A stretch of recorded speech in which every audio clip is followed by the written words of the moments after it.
Halo, perkenalkan nama saya Tantri, NIM 21104174666, kelas M4 Manajemen, mata kuliah Perekonomian Indonesia, dosen Muhammad Arifin, SEMM, hari tanggal Kamis 21 Juli 2022.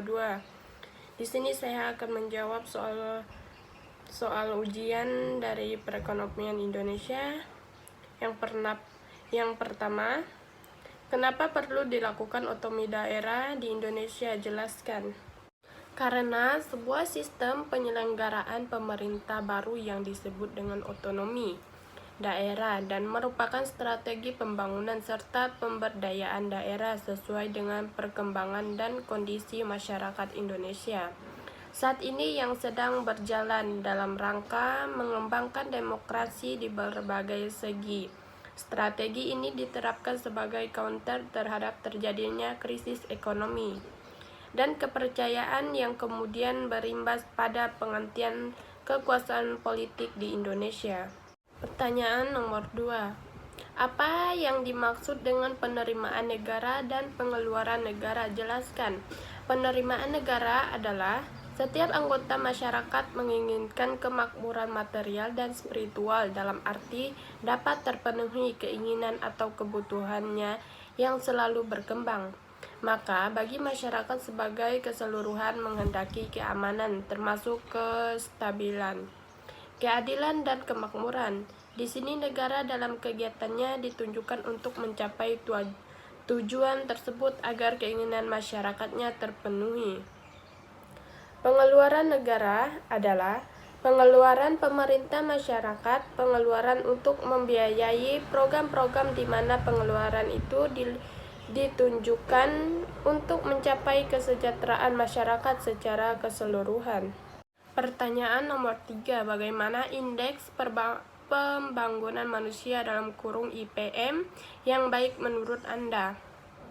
Indeks pembangunan manusia (IPM) merupakan pengukuran pembandingan dari harapan hidup, pendidikan, dan standar hidup untuk semua negara.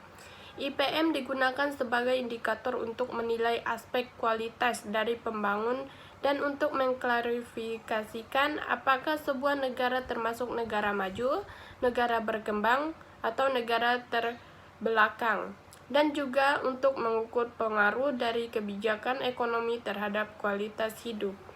Pertanyaan yang keempat, bagaimana kebijakan moneter Anda apabila terjadi inflasi di Indonesia? Anggapan bahwa Anda pengaku kebijakan.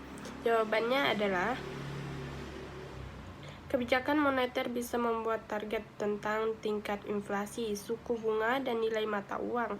Bank sentral adalah aktor utama dalam pelaksanaan kebijakan moneter secara langsung dan tidak langsung.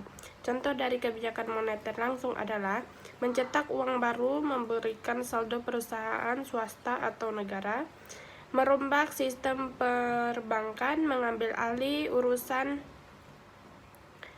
perbankan atau pengkreditan, dalam masih banyak lagi.